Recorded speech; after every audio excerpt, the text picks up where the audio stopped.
आप सभी को लगाना तो बता दिए कि कौन परचेज नहीं कर सकते, बीज नहीं उगा सकते। वो को जब वो मुरझा जाएंगे तो उनको बाद डायरेक्ट सनलाइट से इंटेक्ट नहीं है ना बाबू, ये एकदम कमाल का आइडिया। तो फिर चिल्ला चिल्ला के करे कि मुझे भी इंट्रोड्यूस करवाओ। मैं नहीं चाहती कि आपकी आशा निराशा में बदल जाए। इसी रात दोस्तों फूल पौधे आप सभी को लगाना तो बता दिए कि कौन से मंथ में किस तरीके से कैसे कैसे लगाने। इसी के साथ आने वाला मौसम जो कि गर्मियों का है, उनमें कौन कौन से फूल खिलेंगे, ये सारी बातें आप सभी को पहले से ही बता दी गई। तो आज सोचा कुछ ऐसा बताया जाए जो कि अभी तक मैंने भी कार्य नहीं किया। मतलब आने वाला समय है भयंकर गर्मी। इस भयंकर गर्मी का संकेत हमें मार्च महीने की 20 तारीख को ही देखने को मिल रहा है।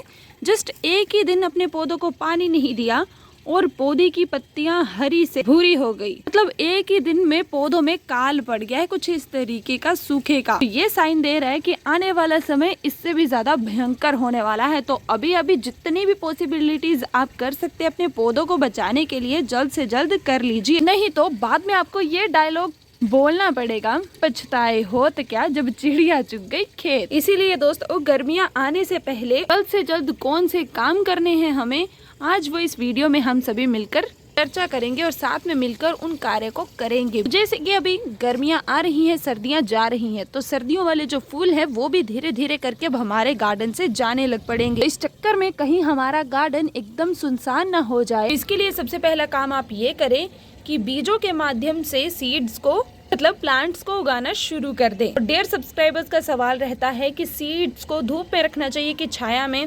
तो भाई अभी धूप इतनी ज़बरदस्त होने लग पड़ी है कि कल शाम कोई पानी नहीं दिया और इतना सूखा पड़ चुका है कि मेरे ये प्लांट्स भी सीडलिंग्स भी एकदम कुड़कुड़ी सी हो चुकी हैं, मतलब एकदम जल सी चुकी हैं इस धूप से। कृपया करके इनको भी धूप में ना रखें। और ये जो मेरे थे तरबूज के पौधे, इनमें से एक बेहोश हो चुका है कुछ इस तरीके से। मतलब अभी सूखा कुछ ज्यादा ही पड़ने लग पड़ा है। इसीलिए भाई जितना जल्दी हो सके गर्मियों वाले बीजों को उगाना शुरू कर दो। मुझे तो लग रहा है आने वाले समय में छाया पर रखने पर भी ये उग नहीं पाएंगे। और जो मेरे डियर सब्सक्राइबर्स बीज परचेज नहीं कर सकते, बीज नहीं उगा सकते, वो कटिंग के माध्यम से अपने पौधों को ग्रो करना शुरू, क्योंकि इन्हीं महीनों में ये कटिंग्स देंगी आपको एकदम बेस्ट रिजल्ट। चाहे वो रंगीन पत्तियों वाले पौधे हो, चाहे वो फूलों वाले पौधे हो, अभी लगा लीजिए, तभी जाके गर्मियों में आपको इनके 100 में से 50 रिजल्ट मिल सकते हैं। और गर्मियों का शहजादा पर्सलेन और पोर्टुला का, इन दोनों को लगाना बिल्कुल भी ना भूले। और देखिए इनको भी मैंने कटिंग के माध्यम से ग्रो किया था।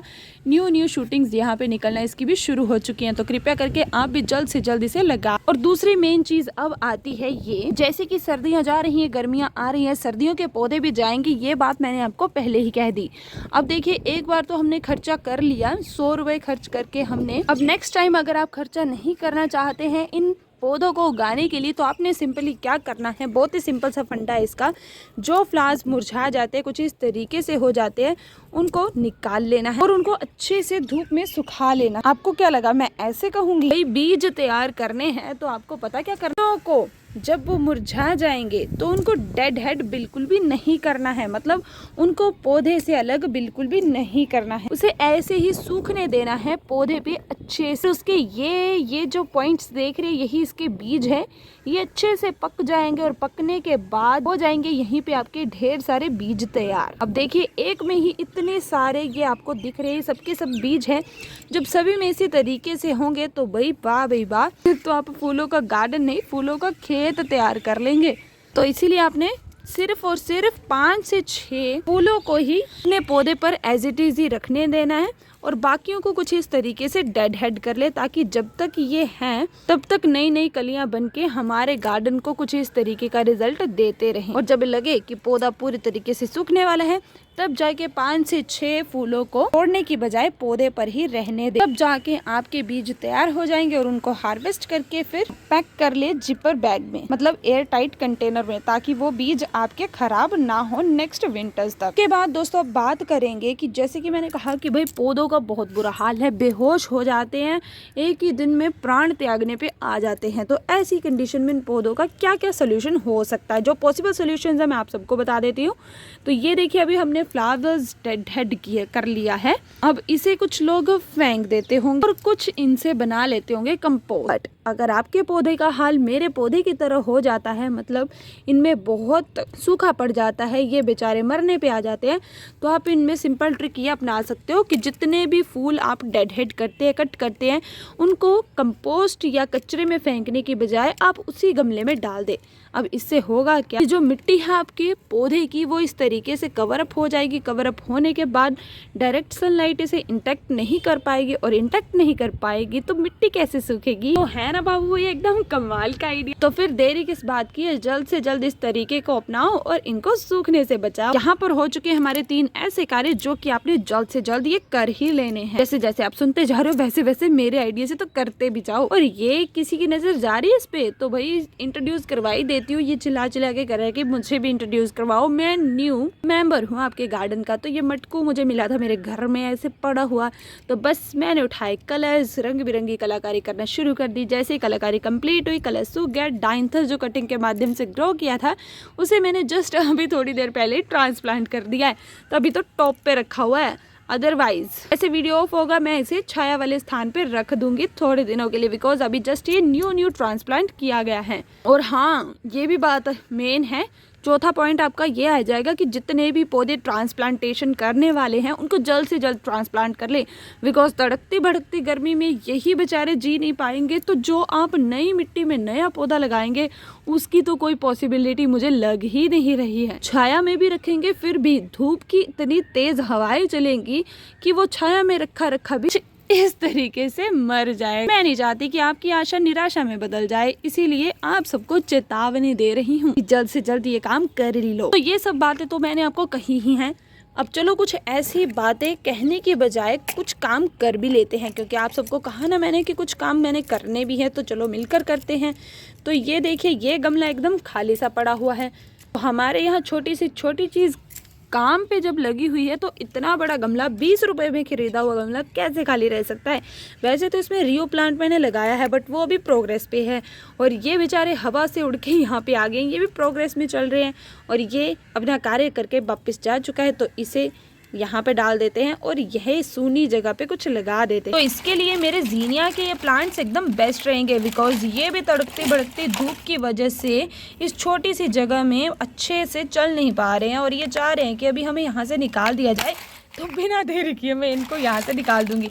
वैसे ये जो मेरा मेथड था इनको निकालने का एकदम गलत था। वह आप इस तरह के पौधों को निकालने के लिए दोनों हाथों का इस्तेमाल करें। मैं कैमरामैन भी हूँ और मैं एक वर्कर भी हूँ, तो उस हिसाब से मैं काम कर रही थी और ये फट गया अचानक से। कोई बात नहीं, चलो फिर भी एडजस्ट हो ही जाएगा। अब मेन फोकस कीजिए हमारे इंजीनियर के प्लांट्स में। ये गर्मियों में बम्पर फ्लावरिंग करेंगे, तो इस बम्पर फ्लावरिंग के लिए हम इसके लिए निकाल देते हैं बम्पर गड्ढा कुछ इस तरीके का, और इसे डाल देते हैं। दोनों को एक साथ ही रहने देंगे, इनको बिछोड़ा नहीं करेंगे, बिकॉज इन्होंने अपनी जड़ों को समेट लिया है इस एरिया में, और नीचे वाली मिट्टी को थोड़ा सा हिला दिया, हिला के खुद ही हिल गई वो। अगर आपकी वो मिट्टी नीचे वाली नहीं हिलती है तो आप खुद हाथों से हिला, ताकि वो नई मिट्टी में अपनी जड़ों को अच्छे से एक्सपेंड कर पाए, ताकि उस सीमित एरिया तक ही रह पाए। तो कुछ इस तरीके से आपने अपने सुनसान गमलों को भी भरना है। और भाई dear subscribers, hybrid cutting roses की ग्रो नहीं होती है। जिनको भी अभी भी ये डाउट है उनको मैं बार बार ये रिजल्ट दिखाना चाहूंगी। कुछ दिन पहले ही आपको ये दिखाई थी, कटिंग लगाई थी आप सभी के सामने। शूटिंग्स देख लो भाई, आपसे ज़्यादा चालाक है और आपसे ज़्यादा फास्ट सर्विसेज की। आप सभी इतना कार्य देखने के बाद भी लाइक नहीं करते, बट ये पूरे 7 से 8 दिनों में ही कुछ इस तरीके से इतनी ज़्यादा जल्दी ग्रो हो चुकी है। और इसकी एक बहन जो पहले से ही लगाई हुई थी, तड़कती भड़कती धूप ने ऐसा असर दिखाया कि इसने अपनी ऊपर वाली मूछें सुखा ली हैं। बट खुशी की बात बताऊं, नीचे से बेचारी फिर भी हिम्मत जारी करके चली हुई है, नीचे ये फिर से ग्रो हो रही है। इसका मतलब साफ है, जैसे मैं ढीठ वैसे मेरे पौधे ढीठ। और ये नाराज होके बैठा हुआ है, कह रहा है कोई लाइक नहीं कर रहा तो मैं जा रहा हूँ, अपनी जिंदगी त्यागने वाला हूँ। बट मुझे यकीन है आप सभी करेंगे, इसलिए मैंने इसे पानी देके फिर से होश में लाने की कोशिश की। अब देखते हैं आपने ये कार्य किया कि नहीं। और भाई मैं सच में बहुत ज्यादा हार्ड वर्कर बन चुकी हूँ। मैं पहले सिर्फ फूल उगाती थी, अब मैं फल भी उगाने लग पड़ी हूँ। स्ट्रॉबेरी देखो मेरी बहुत बड़ी अच्छी हो रही है, काली नजर ना लग जाए मेरी। रख देती हूँ जल्दी से इसको नीचे। इसको मैं प्लांट्स के बिल्कुल बीचों बीच रखती हूँ, प्लांट्स की शेडो में रखती हूँ, ताकि इस पे ज्यादा इम्पैक्ट ना पड़ पाए धूप का। और आज एक और चमत्कार किया है मैंने, मैंने तो भैया बादाम भी ग्रो करना शुरू कर दिया। इसका शॉर्ट वीडियो मिल जाएगा आपको मेरे चैनल पे। बादाम ग्रो कर लिया, जर्मिनेट भी हो गया, आज लगा भी दिया है। तो जल्दी से भर भर के शेयर कर देना, भर भर के लाइक भी कर देना। और ये भाई सर्दियों के कुछ ऐसे पौधे जो कि मैंने नर्सरी से खरीदे थे, इनका डिपार्टमेंट अलग है, इनको दिखाने का मौका ही नहीं मिल पाता मुझे, बट जब भी मिलता आप सबके साथ ज़रूर शेयर करूँगी। ये अलाइज़म भाई, ये मैंने खुद ही ग्रो किया था, ये बहुत बढ़िया चल रहा है हमारी इस बोतल। मुझे ये बात समझ नहीं आती कि मैं अपने पाथ से भटक कैसे जाती हूँ। मतलब मैं तो आप सभी को दिखा रही थी ऐसे काम जो कि आपको गर्मी आने से पहले कर रहे हैं, और मैं कहाँ से कहाँ चली गई। बट जो भी हो, जो भी चीज़ें बता रही हूँ, जो भी बातें कह रही हूँ, वो फॉलो ज़रूर कर लेना गाइज़। इसमें आपका और मेरा दोनों का भला है। अब मुझे पता है इसमें से कुछ लोग ऐसे होंगे जो इन चीज़ों को फॉलो करेंगे, और कुछ ऐसे होंगे जो कि सुन के चले जाएंगे। इसीलिए मैं अपनी ज़्यादा सरखपाई ना करते हुए आज की इस वीडियो को यहीं पे दी एंड करती हूँ। अगर और काम जानने हैं गर्मी आने से पहले कौन कौन से करने, तो ज़रूर कमेंट करें। आपके कमेंट्स पे ज़रूर प्रतिक्रिया की जाएगी और नेक्स्ट वीडियो जल्द से जल्द लाई जाएगी। और जिनको लगता है कि हमारे पास तो फ्लावर्स है ही नहीं डेड हेड करके इनमें डालने के लिए मिट्टी में, ताकि मिट्टी हमारी बच सके धूप से, भाई वो घास भी निकाल के डाल सकते हैं। ये शक्तिशाली आइडिया सिर्फ मैं ही आप सबको बता सकती हूँ, मुझे ऐसा लगता है। अगर आपको भी ऐसा लगता है तो जरूर सब्सक्राइब कर लीजिए, क्योंकि ऐसे सुनहरे मौके कभी कभी मिलते हैं, हर बार नहीं मिलते। हम जैसे अजनबी जो कि इतनी अच्छी चीजें बताते हैं, वो आपको एक बार ही मिलेंगे। बिकॉज ये चल रहा है कलयुग, तो कलयुग में अच्छी चीजों को संभालना सीखो। वही ज्यादा ही बातें होगी और ज्यादा ही खुद से तारीफें कर ली है। तो इसी के साथ मिलेंगे आप सबको फिर नेक्स्ट वीडियो में। तब तक जय श्री राधे, जय श्री राम।